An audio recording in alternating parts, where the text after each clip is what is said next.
Good morning to everybody. This is Sunita Balniketan Senior Secondary School, Magra Kunjla, Jodhpur, and Sunita Global Secondary School, Nagar, Jodhpur. I am Om Prakash Suthar, English teacher.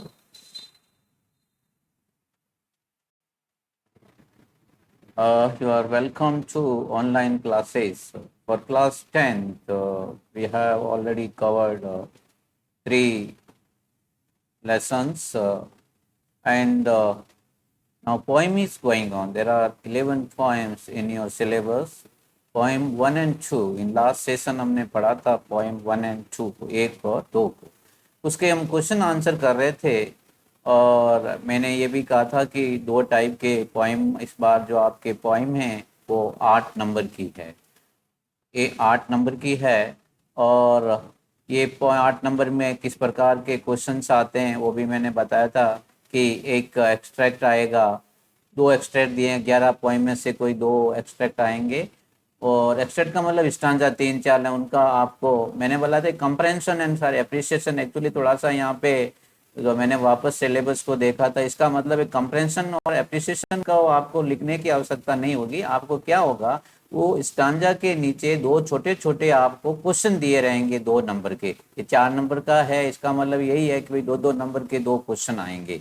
इसका अर्थ यही हुआ. मैं अभी वो इसमें add कर दिया question answer. फिर भी मैंने उनका कंप्रहेंशन और एप्रिसिएशन लिखा कि वो लाइनें क्या कहती है. वो लाइनें आप समझ लोगे, दो छोटे छोटे क्वेश्चन, वो कहने का मतलब दो एक्सट्रैक्ट आएंगे, कोई एक एक्सट्रैक्ट या एक स्टांजा करना होगा आपको. उन स्टांजा के नीचे दो छोटे छोटे क्वेश्चन रहेंगे, मतलब उन क्वेश्चन का आंसर उस स्टांजा के अंदर होगा और आपको आंसर देना है.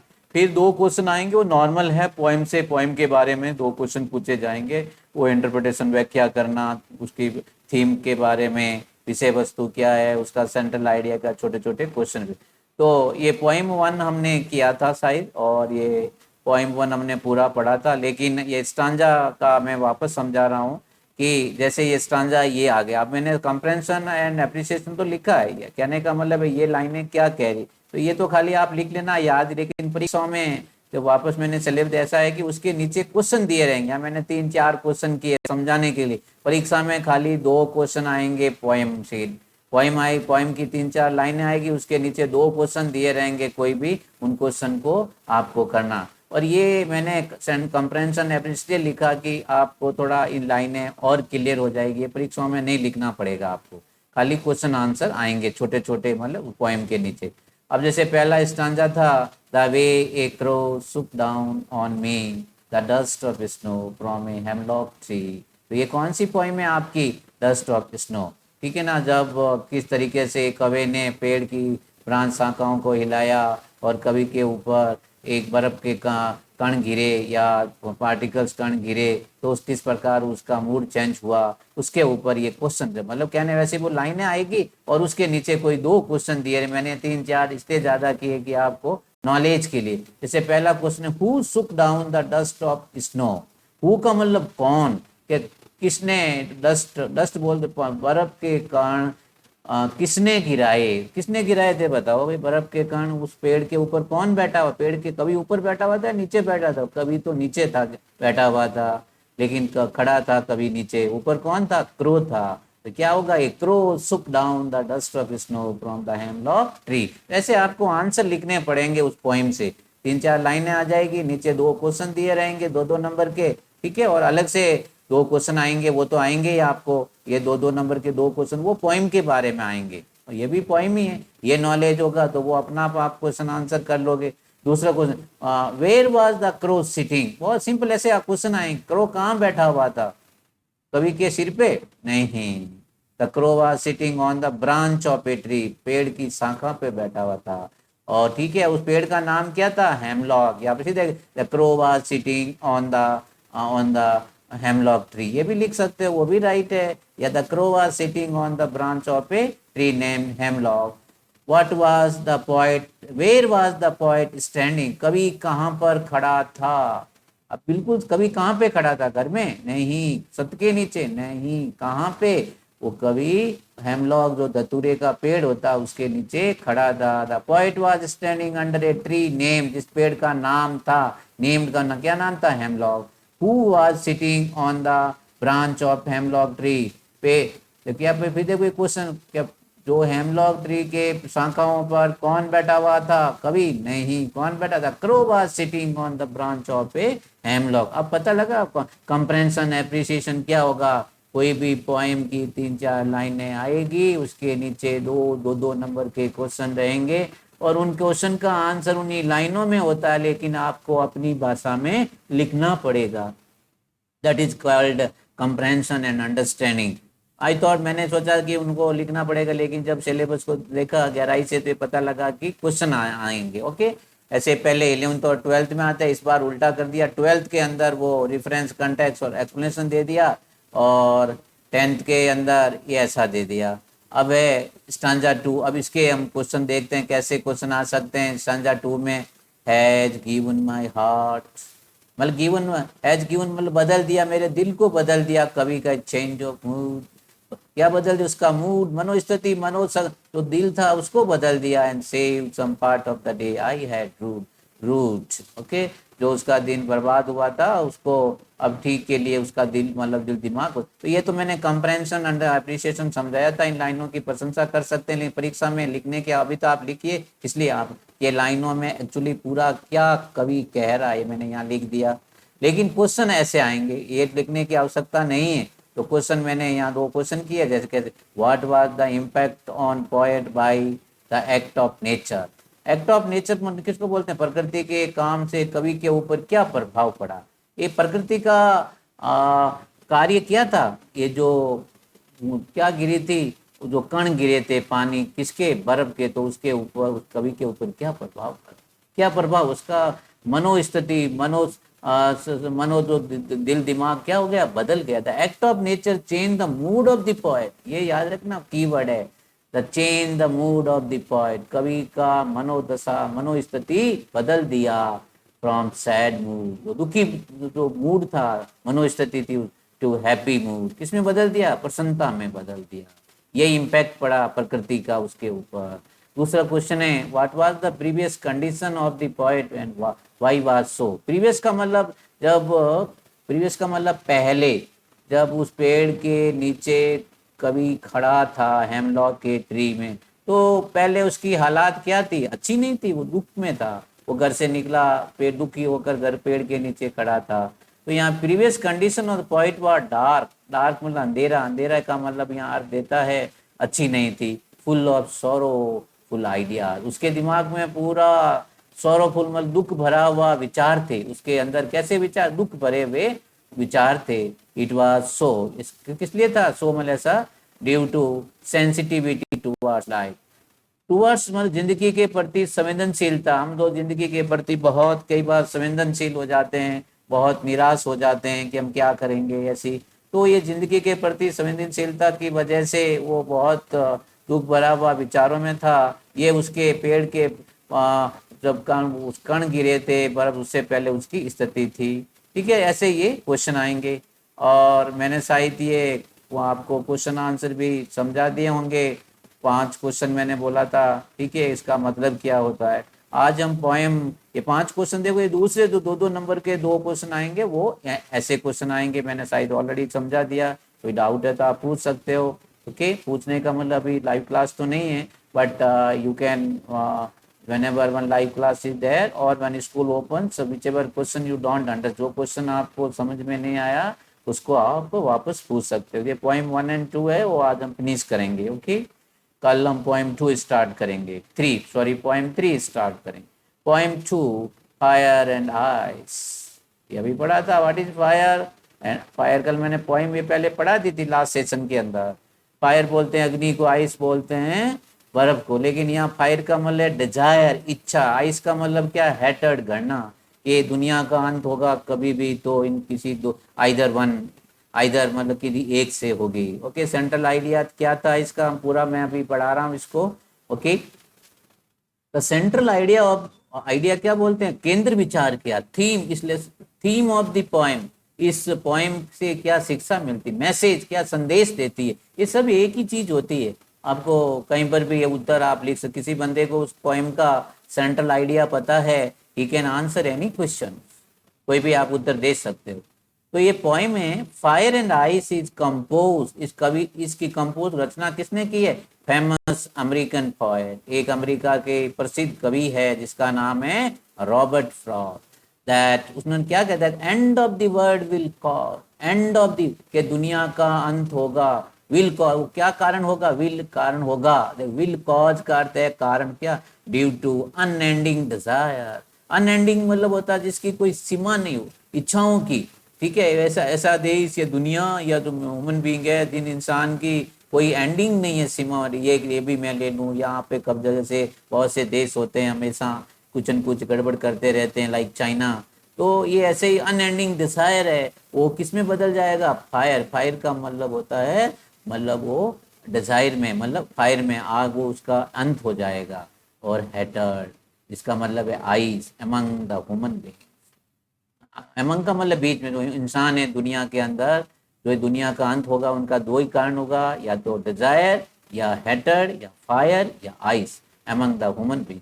द पोएट सेज, कवि कहता है, that either of these two, either of these two, इनमें दो में से कोई एक, दैट इज डिजायर और hatred is sufficient to end this world, चाहे दोनों में से कोई, चाहे वो इच्छा हो या गणना हो, ये दुनिया का अंत करने के लिए पर्याप्त है। सफिशिएंट का मतलब होता है पर्याप्त, एंड ऑफ दिस वर्ल्ड दुनिया का अंत करना। ओके था, ये आपको सेंट्रल आइडिया पता लग गया, मैंने पहले भी समझाया था, बिगनिंग में पोइम भी पढ़िए। अब इसके हम पहले जो पहली टाइप के क्वेश्चन आते हैं, 2-2 नंबर के, 4 नंबर का स्टांजा आता है, compression and appreciation. What is compression? उसको मैंने यहाँ कंप्रेंशन एंड एप्रिसिएशन ये लिखा है, इसका मतलब है कि ये लाइनों में क्या कहा गया है। So some say the world will end in fire, some say in ice. From what I have tasted of desire, I hold with those who favor fire. शायद समझ में आ गया, कवि कहता है कि दुनिया का अंत किससे होगा? फायर, इच्छाओं से। लेकिन कुछ लोग कहते हैं आइस से होगा, जिसका मतलब होता है हेटेड, घृणा से। From what I tasted, tested के मैंने जो अनुभव किया, वो कवि के अनुसार डिजायर, डिजायर का मतलब fire. I hold with those, मैं उन लोगों के साथ में हूँ जो, फायर का मतलब होता है डिजायर, फायर की जो पक्ष लेते हैं, जो समर्थन करते हैं, कवि उनके साथ में है। तो इसका लाइनों का अर्थ क्या हुआ? In these lines Robert Frost says about the end of the world, some people say that fire will cause the end of the world, and some others say that ice will bring end of the world. The poet considered desire as fire, and say that unlimited desire will cause the end of the world. Unlimited, असीमित जो हमारी इच्छाएं होती है, वो दुनिया के अंत की ओर हमको ले जाएगी। Fire is compared to desire in this stanza, ये इसमें कहा गया कि जो आग को किससे तुलना की है? डिजायर से। ये तो ऐसे मतलब, ये तो इस पूरी लाइनों को परीक्षा में शायद ऐसा आपको नहीं लिखना पड़ेगा, लेकिन ये अभी आप कॉपी में इसलिए लिखो कि स्टांजा में क्या, लेकिन परीक्षा में कैसे आएंगे? ऐसे 3-4 लाइनें दे देंगे और नीचे छोटे छोटे 2 क्वेश्चन, मैंने यहाँ 3 लिखे, एक एक्स्ट्रा लिखा ताकि खाली आपके अनुभव के लिए। जैसे पहला क्वेश्चन है, what are the two opinions about the end of the world. End of the, दुनिया के अंत के बारे में कवि की कौन सी 2 राय है? 2 राय कौन सी है भाई, बताइए। या तो दुनिया फायर से एंड होगी या आइस से। फायर का मतलब डिजायर और आइस का मतलब हेट, घृणा। तो यही आपको लिखना है। The 2 opinion about the end of the world are that the world will end either by fire, या तो, आइदर का मतलब या तो किसे? आग से, या आइस, आइस का मतलब बर्फ से। तो यहाँ फायर और वो भी लिखना पड़ेगा, मतलब क्या? Fire is desire and ice is hate, घृणा। ये क्वेश्चन आंसर दूसरे तरीके से भी, क्वेश्चन आंसर में भी ऐसे क्वेश्चन आ सकते हैं। कई बार अब एग्जामिनर पेपर बनाता है, अपने मन से क्वेश्चन लिख देता है, ठीक है, तो ये भी पता आपको होना चाहिए। जैसे दूसरा question, with what opinion does the poet go, why, कि कवि किस विचार के साथ में आगे जाता है? कौन सा कवि किसको समर्थन करता है? पता है आपको? फायर को। भाई क्यों? उसका पता, भाई ये ज्यादा बुराई है दुनिया में, जो लोग अनलिमिटेड लोगों की इच्छाएं होती है, ठीक है ना। The poet favours that the world will and by fire, कवि किसका समर्थन कर रहे? दुनिया का अंत किससे होगा? फायर, फायर का मतलब डिजायर। ही सेज सो, ऐसा वो इसलिए कहता है because desire is the root cause, ये मूल कारण होता है, जड़ होती है, कॉज, रूट कॉज। मूल कारण किसका होता है? ऑफ ऑल इविल, सभी बुराइयों का। All evils that takes to end, takes to end मतलब वो जो हमको अंत की ओर ले जाती है। Why does the poet consider fire as, what does the poet consider fire as? कवि आग को क्या समझता है? क्या समझता है भाई? Unending desire। ये आपको याद रखना, यहाँ फायर का अर्थ होता है unending desire। The poet consider fire as a desire, fire as a desire, it means unending desire। तो ये ऐसे क्वेश्चन आते हैं जिसका मतलब होता है एप्रिसिएशन एंड कंप्रहेंशन। एक स्टैंजा और है इसका, देखिए। But if it had to perish twice, perish का मतलब नष्ट होना, समाप्त होना। यदि दुनिया दो बार समाप्त होगी, पहली बार तो किससे वो बताया उसने? फायर से। दूसरी बार होगी तो किससे? आई से। लेकिन यहाँ थोड़ा सा विरोधाभास है। फिर दुनिया तो एक बार ही खत्म होती, दो बार नहीं होती। दो बार होने फिर बहुत लंबा समय लग जाता है। I think I know enough of it to say that for destruction ice is also great and would suffice। suffice का मतलब है पर्याप्त। इस वो कहता है कि डिस्ट्रक्शन, नष्ट करना, ये धरती को नष्ट करने के लिए गणना भी बहुत महान चीज होती है। ठीक है, अब इसका कंप्रहेंशन एंड एप्रिसिएशन वाले पूरी लाइनों में कवि क्या कह रहा है वो आप समझिए, कॉपी में भी लिखिए समझने के लिए। लेकिन आपको क्वेश्चन आंसर ऐसे परीक्षा में आएंगे, दो लाइनें पोएम की लाइन है, नीचे ऐसे क्वेश्चन दिए रहेंगे। तो अभी तो आपको ये चीज़ें गहराई से स्टडी करना है, तो क्वेश्चन आंसर समझने के लिए और सब करने के लिए कंप्रहेंशन एप्रिसिएशन भी लिखिए। मैं आगे से नहीं लिखूंगा, अभी लिख दिया तो आप भी लिखो। आगे सीधा जितनी रिक्वायरमेंट है हमको क्या पढ़ना है वैसा ही करेंगे। What does the poet know, कवि क्या जानता है? What does the poet know, know का मतलब जानना, कवि क्या जानता है? The poet knows a lot about it. इन लाइनों में कवि बहुत कुछ किसके बारे में? गणना के बारे में। ये गणना एक ऐसी चीज है, अभी हम लोग एक दूसरे से नफरत करते हैं, जाति धर्म या किसी बहुत चीजें होती है, and that is against the humanity, मानवता के विरुद्ध होती है। और हेट के पीछे बहुत से देश बर्बाद हो गए। ठीक है, ही नोस, वह जानता है, दैट इट स्प्रेड्स क्विकली, ये गणना है ना इतना अधिक क्विकली, बहुत जल्दी से फैल जाती है। तो यहाँ हम ज़्यादा इस चीज़ के बारे में नहीं बात करेंगे। ही नोज दैट स्प्रेड्स, फैलना क्विकली, जल्दी से, and is the only cause of the end of the world. और ये क्या हो सकती है? एक दिन दुनिया का अंत होने का कारण हो सकती है गणना भी। Okay okay, why ice will be the cause of destruction of the world. अब देखो यहाँ पे कवि के ये एंड ऑफ डिस्ट्रक्शन, नष्ट होना, दुनिया का अंत होने के लिए कवि ये गणना को या आइस को कारण क्यों मानता है? Ice is like hate. Ice का मतलब क्या है भाई? हेट, गणना। Hate causes all types of vices, बड़ी बुराइयां। एक जो गणना में सभी प्रकार की बुराइयां हैं, अवगुण हैं। वाइसेस का मतलब अमंग मैन काइंड, मानव जाति में। हम जब गणना करते हैं किसी से तो हमारे में क्या है? वाइसेस, बुराइयां हैं, अवगुण हैं हमारे मानव जाति के अंदर। मैन काइंड बोलते हैं मानव। Hate will lead human beings, ये हेट है ना करना, ये आदमी को, लीड का मतलब ले जाना, कहाँ लेके जाएगी? टूवर्ड्स डिस्ट्रक्शन, डिस्ट्रक्शन बोलते हैं विनाश, नष्ट। And end of the world as well as mankind, ये मानव जाति भी समाप्त हो जाएगी वे गणना। अब देखते हैं, अब अभी हम ज्यादा एक देश दूसरे देश से की बात करते हैं, जाति से नफरत करते हैं, हम धर्म से नफरत करते हैं। हम तो नहीं करते, दुनिया वाले बहुत करते हैं। हम क्या सोचते हैं पाकिस्तान हमसे नफरत कम करता है? आप सोचते हैं उससे 10 गुना ज़्यादा करते हैं। ये चाइनीज बहुत बोलते हैं, हिंदी चीनी भाई भाई, लेकिन नफरत का इनका जो आंकड़ा पैरामीटर है बहुत तेज है। वो कहते हैं मुंह पे कुछ है और करते कुछ है। वो कहते वैसे चाइना कभी नहीं करता, तो उनके अंदर हमारे प्रति, वो they are Buddhist people, but जो हिंदुज़म के पीछे उनकी कितनी नफरत है, वी कैंट इमेजिन, हम उसकी कल्पना भी नहीं कर सकते हैं। ओके, सो ये भी एक दुनिया का अंत करने का ढंग है, जिसको आइस का तुलना कवि ने किससे की है? बर्फ से की है। बर्फ, आइस का मतलब गणना से की। What does ice symbolises in the poem? बहुत अच्छा क्वेश्चन, छोटा सा है। व्हाट डज सिंबलाइज का मतलब प्रतीक, इस कविता में आइस किसका प्रतीक है? बताइए भाई। हैटर्ड, गणना, गणना का प्रतीक है। ओके, ये तो आपके जो पहला टाइप का क्वेश्चन आता है, पोइम की लाइनें आती, नीचे दो क्वेश्चन दिए रहते हैं, उनको कैसे करते हैं। ओके, अब आते हैं 2-2 नंबर के क्वेश्चन। तो मैंने यहाँ पे 5 क्वेश्चन किए हैं। I will make you understand, try to understand, write down in your notebook and read again and again. एक बार पढ़ने से भाई याद नहीं होता, आप सोच ले एक बार समझ लिया, पढ़ लिया, 2 बार पढ़ो और उसको समझो। English is good, everything is good. Okay, What does the poet say about the end of the world?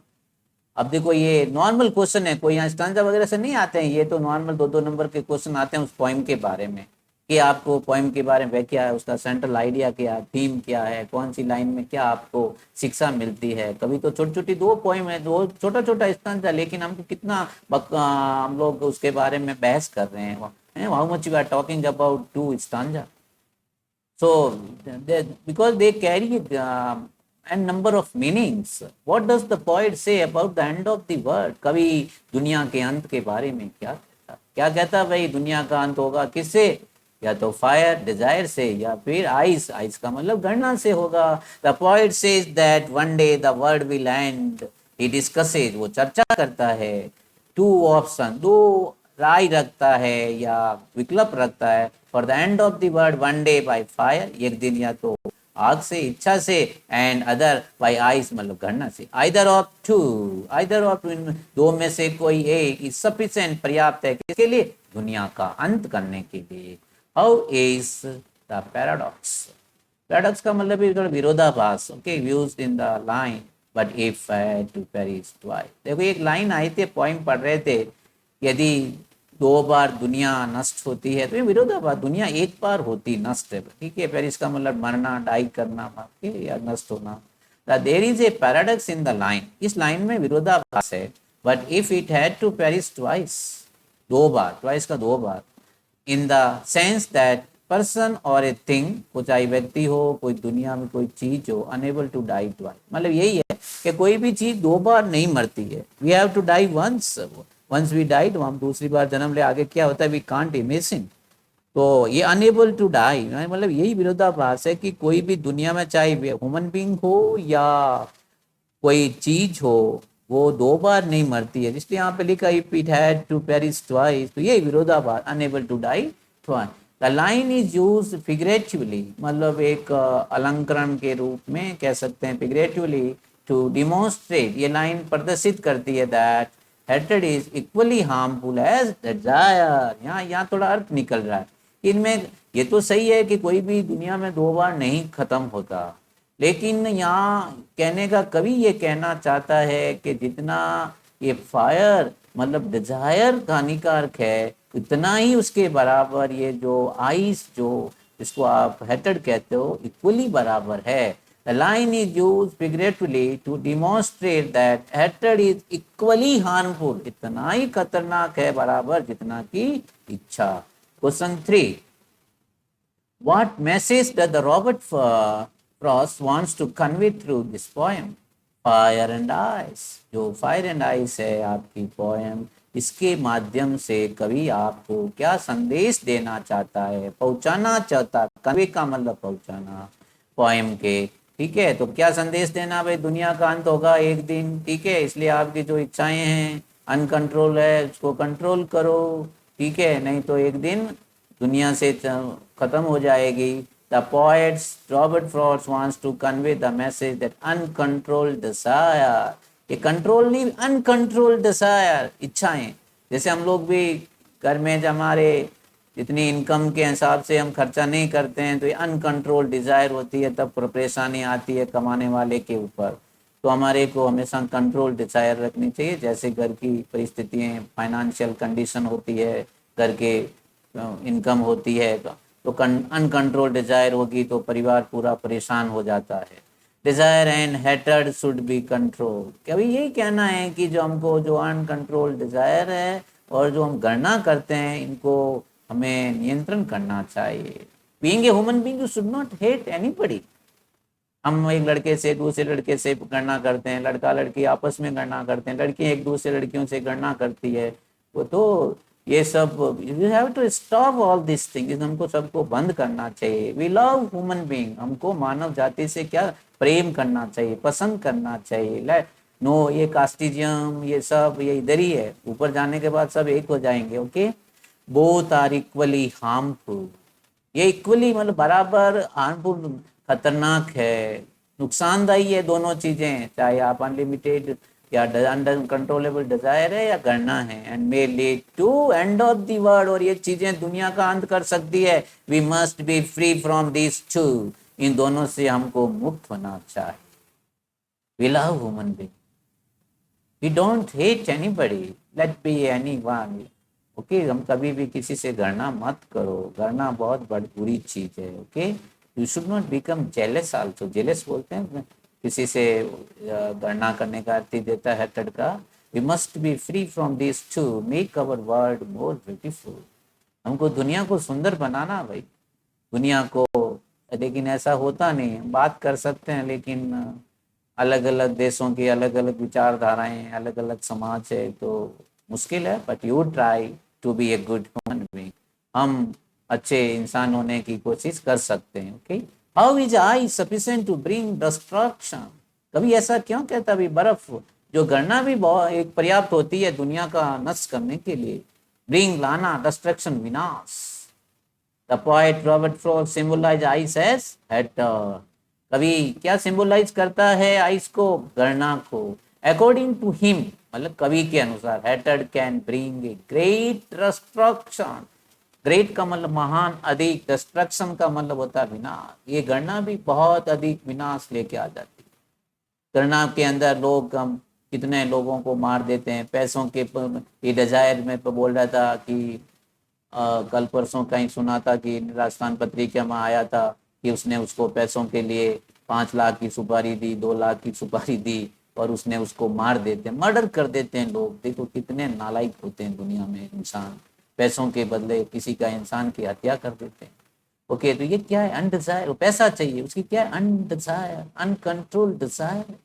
You should not hate anybody, money is कुछ नहीं है, पैसा कुछ नहीं है, be a good human being. Okay, restriction to human beings which lead to the end of the world, end of the world। तो ये क्या करेंगे आपको, ये जो गणना है दुनिया का अंत करवा सकते। दस आई सी सफिशिएंट टू ब्रिंग, इसलिए ये 10 मतलब इस प्रकार जो बर्फ होता है मतलब गणना होती है दुनिया का नाश करने के लाने के लिए, नष्ट करने के लिए पर्याप्त होती है। Last question, what is the central idea of the poem, what is central, केंद्र विचार क्या है इस कवि इस पोएम का। आपको केंद्र विचार मालूम है, ये पहले आ गया सेंट्रल एंड उसका सेंट्रल आइडिया थीम के अंदर, फिर एक बार हम पढ़ते हैं, it's good and try to mug up, remember, याद करिएगा। tomorrow we'll start poem 3, so I'll make you understand once more, try to understand, you make note, दो बार पढ़ो, लिखो, रफ कॉपी में भी लिखो। तो स्पेलिंग नहीं आता है डिक्शनरी की हेल्प लीजिए, वोकेबलरी अच्छा होना है आपकी, आपको बोलना आना चाहिए, अंग्रेजी पढ़ना आना चाहिए, लिखना आना चाहिए, then you can do good. एक कोई पासबुक रखो जो भी अच्छी लगे, गाइड रखो, ठीक है, तो उससे भी पढ़ो, उसमें ग्रामर वगैरह बहुत दे रखा है, जो पढ़ाया जाता है उससे बहुत गुना का अच्छे गाइड के अंदर भी होता है। या एक हमेशा अच्छी डिक्शनरी रखो, इंग्लिश टू इंग्लिश और Hindi to English, whatever you like, जो आपको अच्छी लगे। The central idea of the poem, what is central idea, केंद्र विचार इस पोएम का कि दैट अनएंडिंग डिजायर, अनएंडिंग जिसका कोई असीमित जो आपकी इच्छाएं हैं, एंड हेटेड, हेटेड का मतलब गणना, अमंग द ह्यूमन बीइंग, जो मानव के बीच में, हम मानव जाति के बीच में जो अनएंडिंग हमारी जो इच्छाएं हैं और गणना है, क्या ले ह्यूमन बीइंग मे ब्रिंग, ये क्या लग about end of this world, इस दुनिया का अंत ला सकती है। द पोएट सेज दैट, कवि ये कहता है, आइदर ऑफ दिस, इनमें से दो में से कोई एक, that is desire या फिर hatred is sufficient to end of the world। I think you understood this poem very well। okay, so मेरा only what I request you people, दोनों पोइम पढ़ो, दोनों का सेंट्रल आइडिया लिखो, फिर स्टांजा लिखो, स्टांजा के नीचे क्वेश्चन आंसर लिखे वो लिखो, फिर ये 2-2 नंबर के क्वेश्चन अलग से शॉर्ट आंसर टाइप क्वेश्चन करिए। Okay, and we will end here, have a nice day, thank you very much.